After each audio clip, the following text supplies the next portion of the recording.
নদিয়ার কালীগঞ্জে বিজেপি কর্মী খুন হয়েছেন। বিজেপি কর্মীকে গুলি করে কুপিয়ে খুন করা হয়েছে এবং তৃণমূলের বিরুদ্ধে অভিযোগ বিজেপির। দেহ আটকে রেখে পুলিশকে ঘিরে বিক্ষোভ দেখান তারা। ভোটের আগে সিপিএম ছেড়ে বিজেপিতে যোগ দেওয়ায় খুন। পরিবার কিন্তু এমনটাই দাবি করছে। পারিবারিক বিবাদের জেরে খুন, শাসক দলের এমনটা দাবি।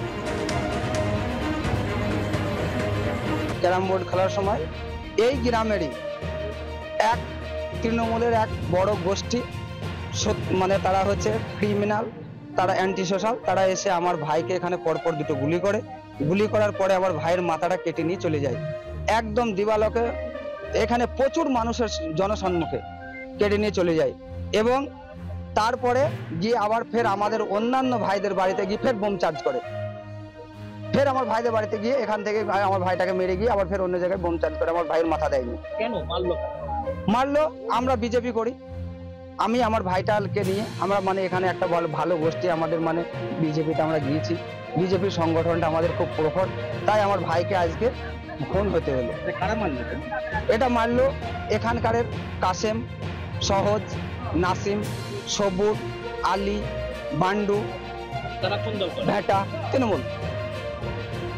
তৃণমূলের গুন্ডা বাহিনী বিজেপি করার কারণে আজকে আমার ভাইকে খুন হতে হলো। টিএমসির যে গুন্ডা বাহিনী, টিএমসির নেতৃত্ব আর টিএমসির দলদাস, আজকে পুলিশ প্রশাসন তারা বুঝে গেছে যে আজকে টিএমসি এই কৃষ্ণনগর লোকসভায় হেরে যাচ্ছে।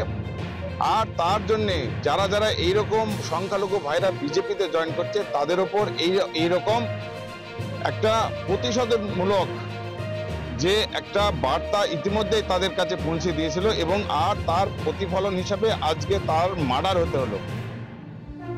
আজকে এই যে মার্ডার হতে হলো এটা একদম রাজনৈতিক চক্রান্ত বলে আমি মনে করছি। তার কারণ হচ্ছে এর আগেও তারা এই এলাকায় বসবাস করছে, কিন্তু বিজেপি করার অপরাধে তাদের আজকে খুন হতে হলো।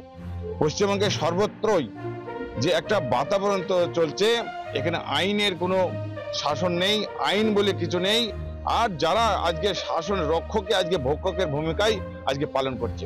এরা বলছে পুলিশের ড্রেস নাকি খাকি ড্রেস পরে এসছে এবং প্রকাশ্যে দিবালোকে একদম এখানটায় থেকে মেরে তারা গট করে এখান থেকে হেঁটে চলে গেছে। কি সাহস হতে পারে তাদের?